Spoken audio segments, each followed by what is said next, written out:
చంద్రబాబు నాయుడు గారు చెప్పిన పద్ధతిలో జరిగింది అని నమ్మగలమా?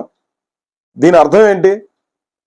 మీరు ఎవరి మీదో కోపాన్ని ఈ రకంగా బజారు పాలు చేయడం తప్ప టీటీడీ ప్రతిష్టని, వెంకటేశ్వర స్వామి ప్రసాదానికి ఉన్నటువంటి నాణ్యమైనటువంటి లేదా ప్రసాదంపై మీద ఉన్నటువంటి పవిత్రతని మీరు అపవిత్రం చేయడం కాదా? ఇది ఏ రకంగా సమంజసమైంది? చంద్రబాబు నాయుడు గారు మీరు ఆలోచించండి.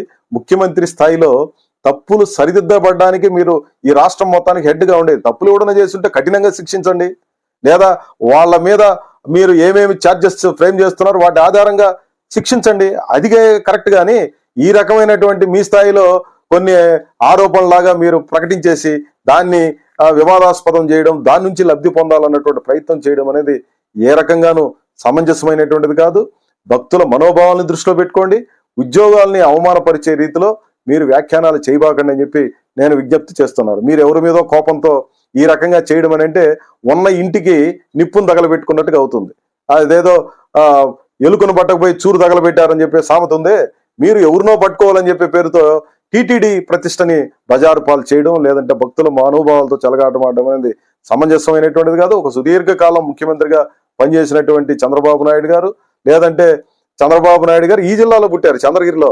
ఇక్కడ పుట్టి ఇక్కడ పెరిగి తిరుపతిలో చదువుకొని తిరుపతిలో అన్ని రకాలుగా రాజకీయాలు నేర్చుకొని ఈరోజు ఈ ఉన్నత స్థానంలో ఉన్నారంటే మొదట బేస్ తిరుపతి.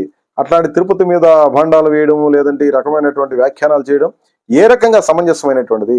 ఎవరైనా మాకేమి పలానోళ్ళని రక్షించాలా, పలానోళ్ళని వ్యతిరేకించాలన్నటువంటి అజెండా మాకేమి లేదు. టీటీడీలో జరుగుతున్నటువంటి వాటి మీద అనవసరమైనటువంటి తప్పుడు వ్యాఖ్యానాలు లేదంటే తప్పుడు ప్రచారాలు చేయడం వల్ల చిట్ట చివరికి ఎవరికి నష్టం జరుగుతుంది? అల్టిమేట్ గా మళ్ళీ టీటీడీకే నష్టం జరుగుతుంది. టీటీడీకి నష్టం జరగడం అంటే భక్తుల మనోభావాలను దెబ్బతీయడం, లేదా దాన్ని ఆధారంగా జీవిస్తున్నటువంటి ప్రజల యొక్క ఉపాధిని దెబ్బతీయడం తప్ప మరొకటి కాదనే విషయాన్ని తప్పనిసరిగా మీరు అర్థం చేసుకోవాలి. తిరుపతిలో పుట్టి పెరిగి ఇక్కడ రాజకీయాలు చేస్తున్నటువంటి మానాటి వాళ్ళందరూ దాదాపు 56 ఏళ్ళు ఇప్పుడు నాకు వయసు. ఇంతకాలం మేము అన్ని చూస్తున్నాం. టీటీడీలో ఇట్లాంటివి జరగడానికి అవకాశం లేదు. మేము దగ్గరగా చూస్తున్నాం. చంద్రబాబు నాయుడు గారికి తెలియదని అనుకోలేం. ఇది సరైనటువంటిది కాదు. మరొక్కసారి చంద్రబాబు నాయుడు గారు రివీల్ చేసుకోవాలి.